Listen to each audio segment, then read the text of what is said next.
After the controversial finish witnessed at the Glen, the drivers and teams made their way to the Brickyard.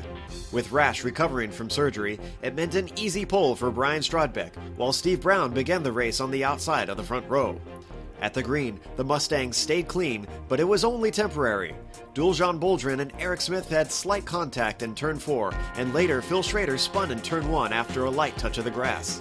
The field thankfully managed to avoid the Blush Pictures Mustang.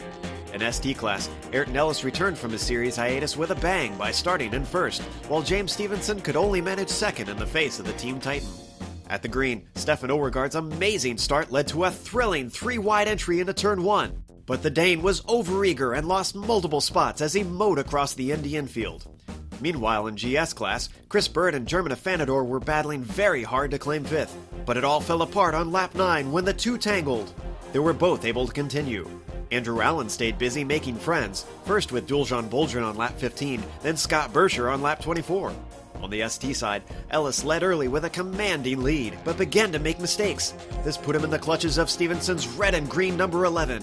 The battle between the two would rage for much of the race. Up front, Strodbeck had finally gained a significant lead on Brown through traffic, but his pit stop was a slow one, and he exited right in front of the orange and black machine. He expertly positioned his car at the apex, and the pivotal move allowed Brian to retain first. In a bizarre incident, Tim Brokaw attempted to navigate a pair of MX-5s by using the pit entry.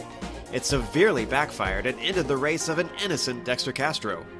This brought out the first caution of the day, and the field bunched up. At the restart, Brown learned his lesson from the previous race and capitalized by grabbing the overall lead. In ST, Overgaard's blue and white machine pulled a surprise attack on his teammate Stevenson for second.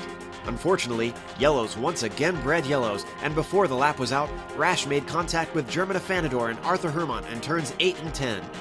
Green Flag Racing returned on lap 42, and Strodbeck took revenge on Brown under heavy braking into turn 1.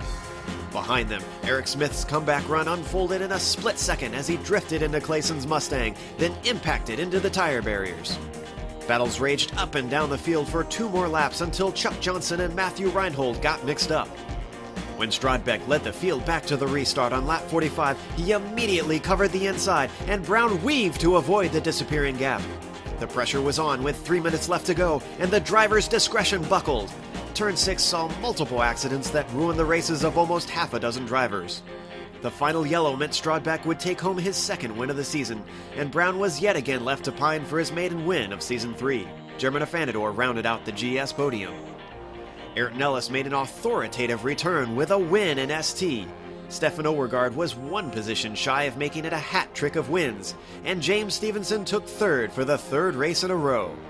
With some feeling grateful to put Indianapolis behind them, the drivers arrive in the heartland at Elkhart Lake, Wisconsin. The long laps around this 4-mile course will separate the milk from the curd when the green falls at Road America.